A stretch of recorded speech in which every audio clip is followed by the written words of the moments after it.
Hello, world. This is SG, Spiritual Goddess. So, here we are, first video on my Just Thoughts page. I feel like the all black video really suits the conversation, like the blackout. Depending on the degrees, what degrees you have in your Saturn, and what placements you have in your chart, it's depending on how much you really felt the effects of Saturn being in retrograde. Thankfully, the 23rd, it's over of October, so it's not even 2 full days. It's like a day and a half, not even that, right? As I'm laying in the bed and I am reflecting on the last few months, it has been absolutely insane. So, if you're on this page, you may not know I do read tarot, radio show, got a couple things going on. And my tarot business was extremely slow. Out of nowhere. And so I was like, oh, it's the retrograde. But you got so many people that are losing their mind and casting spiritual attacks, and I'm standing in the middle of two powerful people, at odds with each other, and I'm the topic. They at each other over me. It's crazy. Not in love. No, not in love. This whole video is like on a spiritual aspect. And it's like me going through the process of my initiation into priesthood. The one thing that I have been shown is that you can't get too comfortable with anybody, especially in the spiritual realm, unless you want to be miserable, In the spiritual realm, everybody has demons that they're dealing with. I don't care how high they up, even if it's just someone that assumes that what they're saying is absolutely correct. That's a demon, right? That's an ego. That's a no room to grow type energy, to just being malicious. You name it. I've ran into it. Promise you, I've ran into it over the last few months. And I'm on the other side with one person on this journey standing with me. One out of so many people. And then you sit back and you ponder.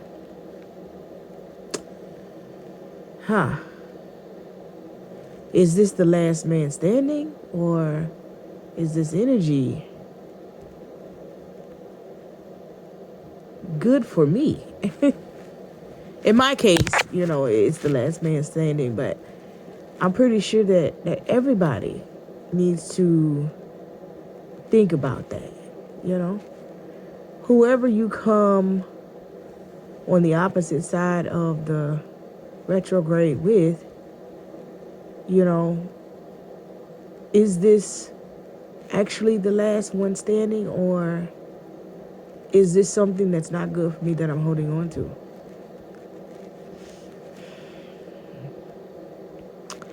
I have not been able to have anybody in my energy due to the type of spiritual work that I've been doing. So it's really deep and in depth, you never know who's watching. You never know who's listening. So you kind of gotta just keep it to yourself, you know? They call it the lonely journey. It's supposed to you're supposed to have an ajika. For women, it's an ajika, and I forgot what it is for men, but you're supposed to have somebody on this spiritual journey to talk to and be able to express things with. But I'm realizing that like these people are just. It doesn't make any sense to talk to anybody. So I call this journey the lonely journey because you'll do your work in who can you trust?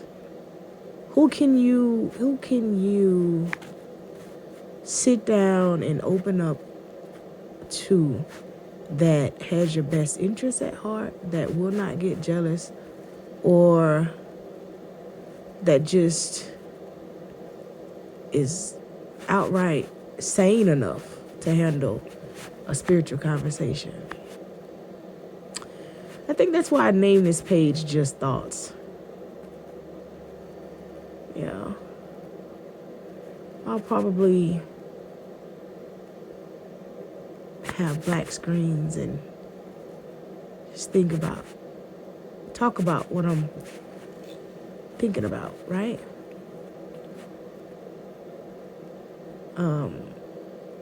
Me just releasing some of the things that I keep held in and some of the thoughts. But yeah, the spiritual journey is long. It's extremely expensive. And these are things that you got to get done while you're still handling everything else in life, you know? These are things that, require a lot of energy, daily energy, routine changes. And you would feel like you would be surrounded by support. And everyone that is within the energy or within the field that you're in would be supportive and have your best interests at heart. And I'm honestly not really seeing that. Let's just be honest. I got one person here. It's more, and this is not just me dealing with, one Ile, one temple, one family. I don't like to put all my eggs in one basket, so, I move around just to interact and I pay attention. I pay attention to what's happening and how it's happening and the internal beef. Like, we deal with the afterlife, after human life, but our beliefs is that we don't die, at all. Our souls live on. Our souls live forever. They just possess new bodies, after a certain time. And so when you're dealing with the afterworld as much as we do, I really think we channel these messages and we're able to see certain things, and everybody has different gifts, might I add, but things get a little messy, and I'm starting to sit back and try to figure out, like, okay, is it the spirits just dealing with, because they're dealing with spirits, people are just off they shit, or what is it? Like, I don't know.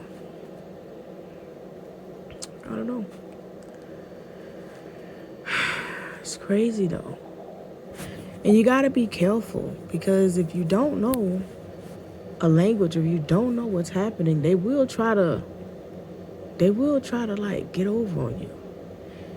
And I wonder, why is it that when it comes to spirituality,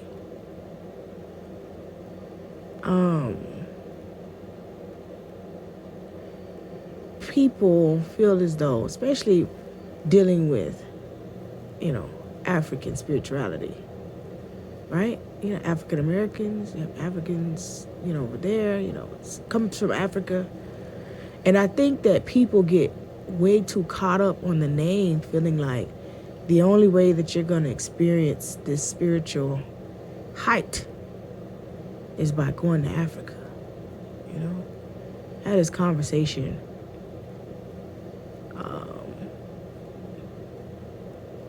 with someone, and I said the energy of Africa is there. You know, they've been practicing it, they've been conjuring up these spirits, and, you know, they've been doing it for a very long time. And I had freely, you know, when we couldn't do it freely here, right? A lot of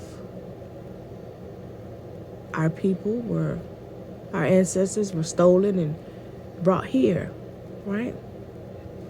And so while all of this was going on in Africa and the land, you know, the energy is strong in Africa, wouldn't you stop to think that maybe,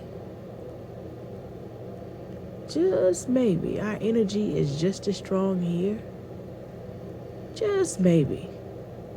You know, they have struggle, you know, they don't have a lot of income and a lot of ways to make a lot of money there. And with that being said, you know, the cost of living there is dirt cheap, right? But we have the means to make the money here, but we don't have the peace. See, they have the peace, but they don't have the money. We have a little bit more money, but we don't have the peace. Why? Because in able to maintain, you got to work hard.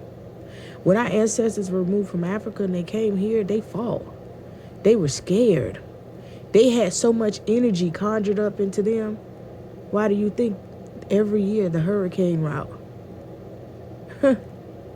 is the same that the slave ships took? So when our ancestors got here, they were scared. They were lost. They were killing themselves, and, you know, they just know that they wanted to be the best. You know, the reason that it works so well is because we have so many sheep. But, you know, they were coming up with plans. They were escaping. They were, you know, getting, you know, slavery overturned, abominated, you know.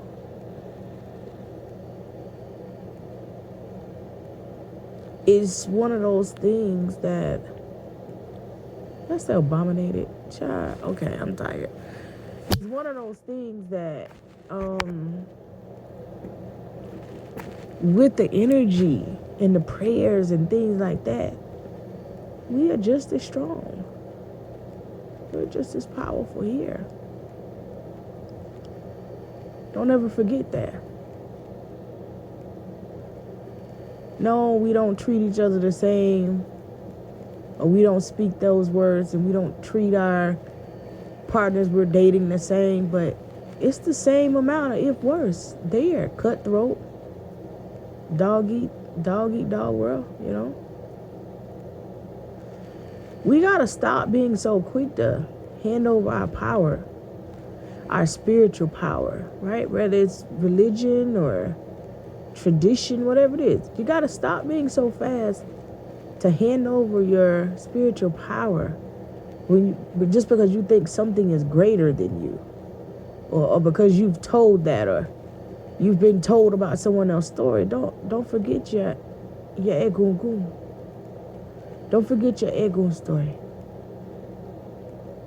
You know? Don't forget what they had to go through being right here on the same land. And most importantly, don't forget what it is that you go through to this day. Same energy.